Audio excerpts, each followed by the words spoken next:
Hello there, future teacher, and welcome to this Rica Test prep lesson. In today's video, we're going to be covering Competency 11 by taking a 10-question quiz all about vocabulary, academic language, and background knowledge specific to instruction and assessment. So if what you need to do is check your readiness for exam day, make sure that you stick around this video. We are going to skip past the video study guide and go straight to this quiz. We have a 10-question quiz. We've got 10 minutes to answer it, and what I'm going to do is read the question for you and then give you some time to read the answer options A, B, C, and D, and then together we'll select the most appropriate response. So without further ado, thanks so much for watching, and let's start question 1, which reads, which principle emphasizes the need for kid-friendly definitions in vocabulary instruction? Again, take a moment here, pause the video if need be, read answer options A through D, and see if you can pick the correct response.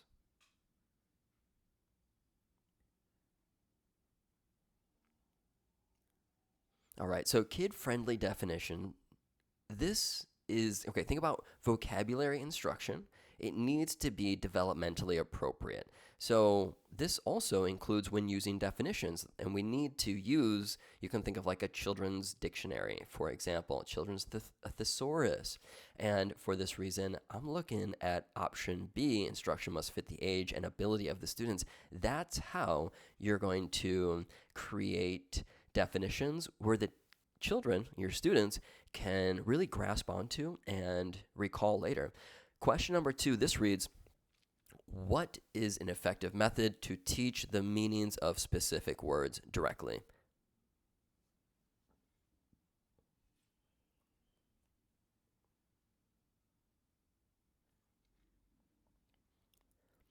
All right, I'm liking answer option A, that's contextual redefinition, which uses the surrounding text in order to define words and helps engage our students with learning new vocabulary. Let's move on to question number 3. You're doing great. Thanks so much for sticking around. Question 3 reads, which strategy helps children learn meanings of words independently?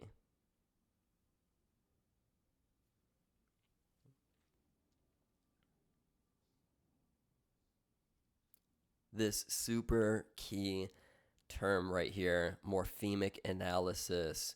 It involves breaking down words into more meaningful parts. You can think of the prefixes and the suffixes in order to help our students better understand words independently. So when they come across words, we can give them the strategies that they need in order to infer the meanings correctly. Let's go on to question number 4.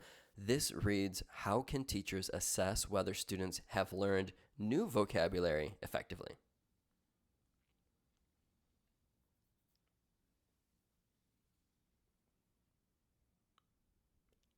Is it A, B, C, or D?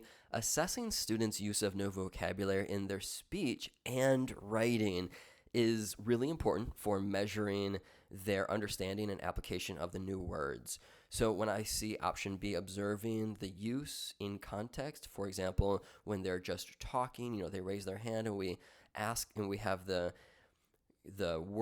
vocabulary words written on the board, we can say, use one of these new words in your response, or in your written response, write, let's say half of the words written on the whiteboard in your journal entry for today. And then we as teachers can assess their understanding. Again, in context is a really important one. Great job. Let's move on to question number 5. This reads, which activity would develop word consciousness in students?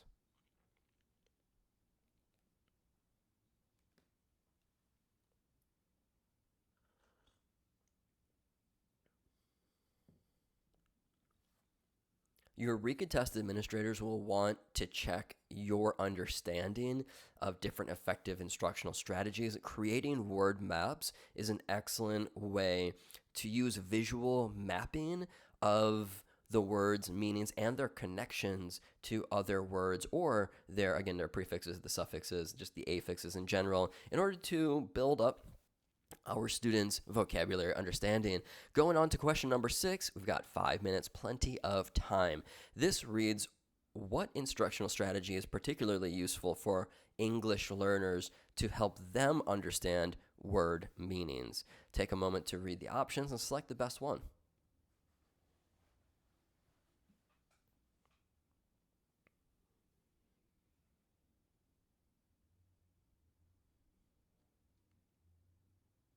All right, cognate recognition helps English language learners in order to connect the new English vocabulary that they're learning with similar words from their own native language. So these cognate recognition strategies and lessons are really helpful for our ELLs. Moving on to question number 7. This reads, why is repeated exposure to new vocabulary crucial for students?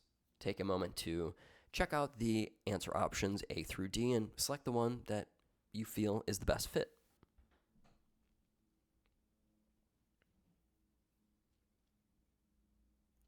All right, so keyword here is repeated exposure, and this allows our students to see and use words in different contexts in order to enhance their recall and retention. When it's time for them to use the new vocabulary independently, I really like option C right here, various contexts. Let's move on to question 8. This reads, what aspect of vocabulary instruction is enhanced by activities like synonym and antonym games?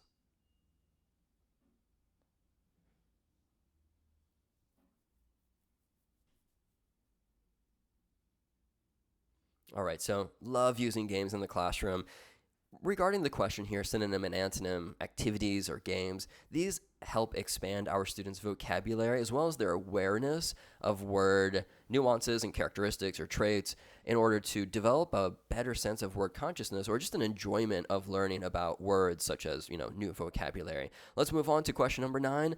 Which feature of academic vocabulary should be emphasized for struggling readers?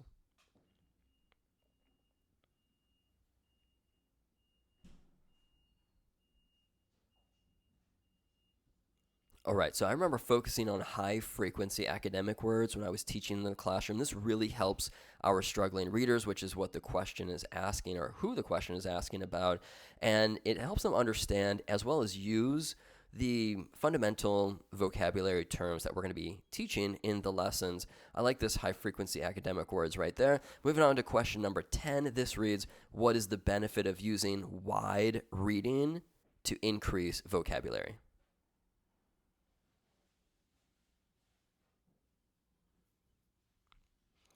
Remember that wide reading exposes students to a diverse vocabulary set, different types of texts, different contexts, different topics, different subjects, and this ultimately enhances their language acquisition and eventually their reading comprehension and automaticity. All right, so what I see here is it exposes students to a variety of words and contexts. That looks like the best to me. I'm going to click the submit button. Let's see how we did. And we got 10 out of 10. Thanks so much for sticking around. If you want to make passing your Rica Test simple, just go to ricatest.com or click the link in the description below to get instant access to all of these quizzes, the study guides, and our full-length online timed practice tests. I appreciate you, and thanks for watching. I'll see you in the next video.